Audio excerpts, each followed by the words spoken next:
As we get older, our immune function inevitably decreases, reducing our ability to protect ourselves against bacteria, viruses, cancer, and autoimmune disease. This decrease in immune function could partially be explained by lack of nutrient intake as we get older. I think the problem is that people think that having a healthy immune system involves taking a lot of expensive supplements or doing some miserable detoxes or drinking alkaline water. By the way, watch my video on alkaline water. But what I'm gonna tell you in this video today is what actually works based on the evidence. And I'm also gonna touch a little bit on gut health in this video because research has shown that our gut microbiome also has a role in our immune system. And let's get right into it.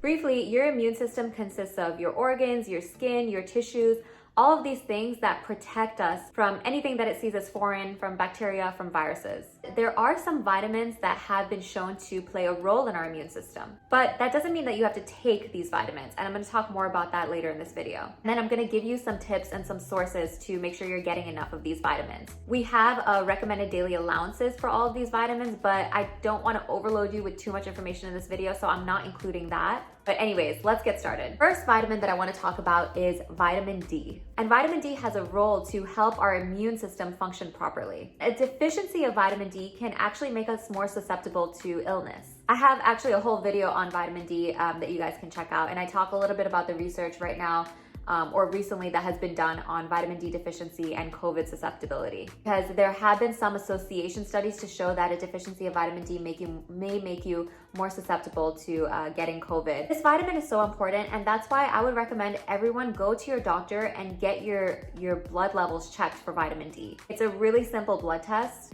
because unfortunately, a lot of us in the US and also in places where they don't see a lot of sun, we tend to be deficient in vitamin D. I think this vitamin is just so important, especially because low levels of this vitamin is also associated with higher risk of hypertension and diabetes and cardiovascular disease. The problem is vitamin D is found in some foods, but the thing is, if you really think about it, do we eat these foods? So they're gonna be things like fatty fish, like salmon. Yogurts and milk are fortified with vitamin D. Some plant-based dairy products are also fortified with vitamin D, but you have to check the label for those plant-based products because not all soy milk and almond milks are fortified with vitamin D. Also, egg yolks contain some vitamin D. So it makes sense that a lot of us are deficient because it can be hard to get enough vitamin D from food. Another thing that gives you vitamin D is the sun. And you don't have to be out in the sun for too long to get your vitamin D, but you do have to be without sunscreen. The darker your skin is, the less you're actually gonna absorb of that vitamin D, so the more time you'll actually need in the sun to get your vitamin D. Be careful, don't burn yourself, don't get skin cancer. The next vitamin that's really important in our immune system is vitamin A. Retinol is a form of vitamin A that helps support our immune system, and it also has a role in protecting us against cancer, so it's super important. But the way that you can try to make sure you're getting enough vitamin A is to eat things like canned pumpkin. Oh, I had this canned pumpkin recipe that I tried out the other day. It was from Cheap Lazy Vegan. She put I'll try to link it down below, but she used canned pumpkin with like cashews or something. She made a pasta sauce with this canned pumpkin and it was so good. I need to try that again. Meal prep idea. Anyways, canned pumpkin, sweet potato, those like orange fruits and vegetables. That sweet potato will have a ton more vitamin A than regular potatoes. Collard greens, kale, carrots, apricots, spinach has a little bit, mango has a little bit. Eat those foods on a weekly basis at least. The next vitamin, actually this one's a mineral, is zinc. This one actually has many different roles in our immune system. Zinc acts as a protector of our cell membranes. It provides a barrier so that, you know, the cell is protected, it doesn't get infected. That rhymes. The cell is protected, it doesn't get infected. I should make a song. Without enough zinc in our diet, and if we are zinc deficient, our cells are more susceptible to damage. Zinc also helps reduce inflammation. It has a role in wound healing, super important mineral. At the grocery store, you might see something called zinc lozenges, which it's advertised as a way to reduce the duration of your cold. If you take zinc lozenges within 24 hours of developing cold symptoms, it does reduce the duration of your cold, but the research is mixed on that. Sometimes those can contain a lot of zinc. There are side effects to taking too much zinc, like loss of smell. You can have GI upset, like nausea. It might give you a metallic taste in your mouth. So some food sources of zinc that you can include are gonna be things like fortified cereal, like that Total cereal. Check the label because not all cereals are fortified. Oysters have plenty of zinc, beef. If you're vegan or vegetarian, nuts, quinoa, green peas, tempeh, and tofu also have a little bit of zinc in them as well. The next very important nutrient that is needed for proper immune function is iron. It's basically needed to produce macrophages and lymphocytes that help fight infection and help protect our cells. Sources of iron you're really gonna find in meat and animal products, but I got you. Vegans and vegetarians, don't worry, I got you. Stick around to hear about that. Animal-based sources of iron that are highly absorbable are any kind of meat, poultry, fish, egg yolks. You can also find them in some plant-based foods like beans, lentils. You can also do some like iron-enriched bread, check the label. Other grain foods like cereal, check the label again. Oatmeal has a little bit of iron in it. And heme iron, you don't really have to worry about it because it's super absorbable, super bioavailable. You can have that and you absorb most of the iron. But with the non-heme iron, so this is gonna be like the beans, the lentils, the cereals, what you wanna do is have a little bit of food that has vitamin C along with your iron-containing food. So some ways that you can do this is to have a side of strawberries while you're eating, I don't know, something that has beans. You can also squeeze some lime or some lemon on top of your like tacos. If your tacos have a lot of beans in them for the iron, put some lime or lemon on top of that for some vitamin C. You can do like a chickpea tomato kind of salad. With the chickpeas are gonna have a little bit of iron, and the tomato and the salad greens will have some vitamin C, because what vitamin C does, it basically enhances the absorption of that iron. It helps your body utilize that iron a little bit better. Iron supplements can be toxic in high doses, so if you're not deficient, be very careful. The next vitamin is vitamin B6. B6 has a small role in our immune system. It also helps with our nervous system, keeps our nervous system healthy. And we don't actually need much of it. I think it's like only like 1.1 milligram. The good news is that B6 is found in so many different foods. Actually, 1 cup of chickpeas has like all of your B6 that you need, almost all your B6 that you need in the day. Bananas also have a bit of B6, spinach, red bell peppers, really like a lot of these overlap. So like the chickpeas also have a little bit of iron in them. You're getting them for iron, you're getting them for B6, so hope this is helpful. The next vitamin, of course, can't not mention this one, it's vitamin C. Vitamin C helps our body make white blood cells, which help fight infection and therefore protects us. And I know that we often believe that taking lots of vitamin C in supplement form can help prevent us from getting sick, but be very careful with that, because vitamin C in very large doses has been shown to induce kidney stones. I actually have a whole video about vitamin C that you can check out. In the 1970s, there was a scientist named Linus Pauling. He theorized that having 1,000 milligrams of vitamin C in supplement form every single day would prevent the common cold. Since then, researchers have tried to look into this, and there was a meta-analysis that was done that reported that vitamin C in supplement form did not affect the incidence of a common cold, but it did reduce the duration of the symptoms. Research also shows that vitamin C supplementation may help with marathon athletes, prevention of upper respiratory infections, especially if the person isn't consuming enough vitamin C, or if they're in the hospital, if they have acute illness. Sources of vitamin C are going to be those citrus fruits. Also, some vegetables have vitamin C. Broccoli has a good amount of vitamin C. I believe kale as well, and cantaloupe. Another thing is vitamin C is not very heat stable, so if you're cooking it at a very high temperature, it can degrade. And it's actually really easy to meet your vitamin C needs with food. Try having some fruit in between your meals, or try to include a side of broccoli or bell peppers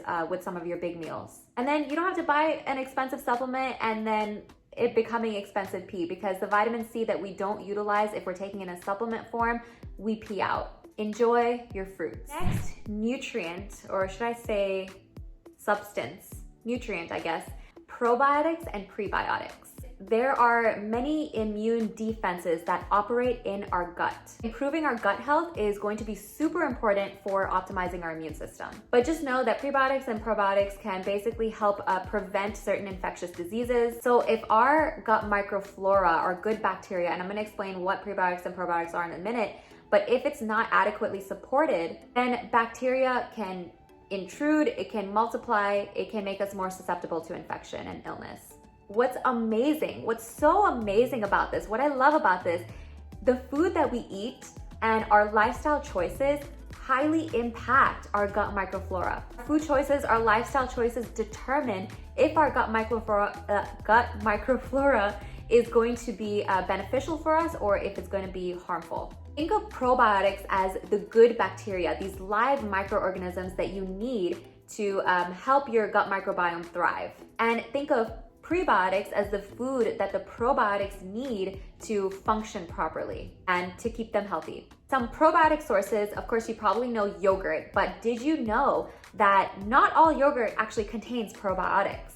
You have to check the label and make sure that it has live microorganisms. So a lot of plant-based yogurts are actually being fortified with probiotics. But again, check the label because not all of them are. And be careful because yogurt can contain a lot of sugar, and sugar isn't so great for our gut health. So try to get the unsweetened version when you can. Other sources of probiotics, vegans and vegetarians, you might like this, but it's gonna be fermented foods like tempeh. But tempeh, if you cook it, which you do have to cook it, right?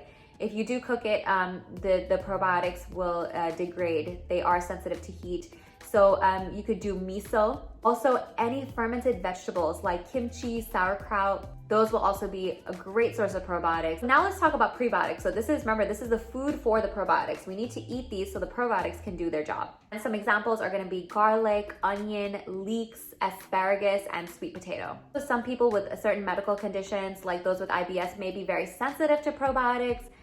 Also, if you're not used to consuming probiotics, or if you have a certain medical condition, it may not really sit well with you the first couple times, so be careful. Check with your doctor, check with your health professional. You can also see a registered dietitian. The next one I really had to mention here, this is not a vitamin, it's not a mineral, but super, super important for so many reasons, not only our immune function, but phytochemicals and antioxidants. And I'm gonna show you a chart here. But the best way to get phytochemicals, the best way to get antioxidants is just eat lots of different colors of fruits and vegetables.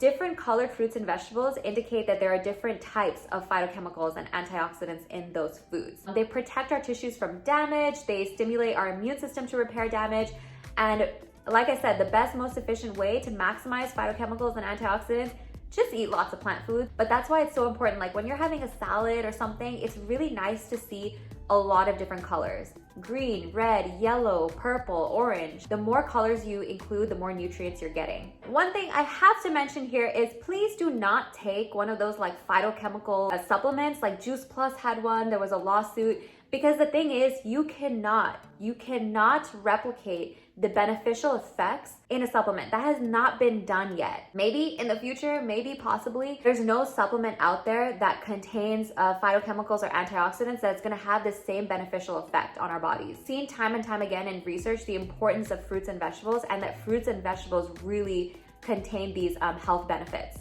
Because I think really it's not necessarily just the phytochemical itself or just the antioxidant. It could be a combination of how the phytochemical interacts with fiber and other different things in those fruits and vegetables that are giving us these beneficial effects, which I think is one reason why this hasn't been replicated in a supplement. In some cases, a supplement can be very helpful, but in this case, it's not. A nutrient that is super important, plays a role in our immune system, is protein. What protein does, it actually helps make antibodies. And that's one role that it has. Aim for about 20 to 30 grams-ish of protein per meal. That's gonna be more individualized based on you, based on your activity level, your age, and all of that. I actually just created this Instagram video, like 30-second video thing on how to get enough protein on a vegan diet, what foods to include on a daily basis, so you can definitely check that out on my Instagram. The whole point of this video is to show you that you can eat a variety of these foods and get your nutrients in and optimize your immune system that way.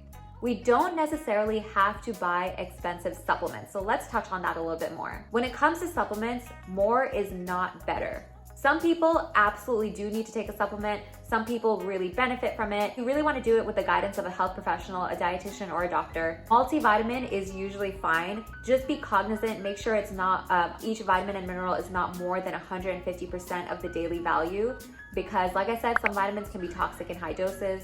Be very careful and be cognizant of the quality of the supplement. Research the manufacturer. Manufacturers can really put whatever they want in supplements. They don't really necessarily have to list it on the label. The FDA is not really even checking it.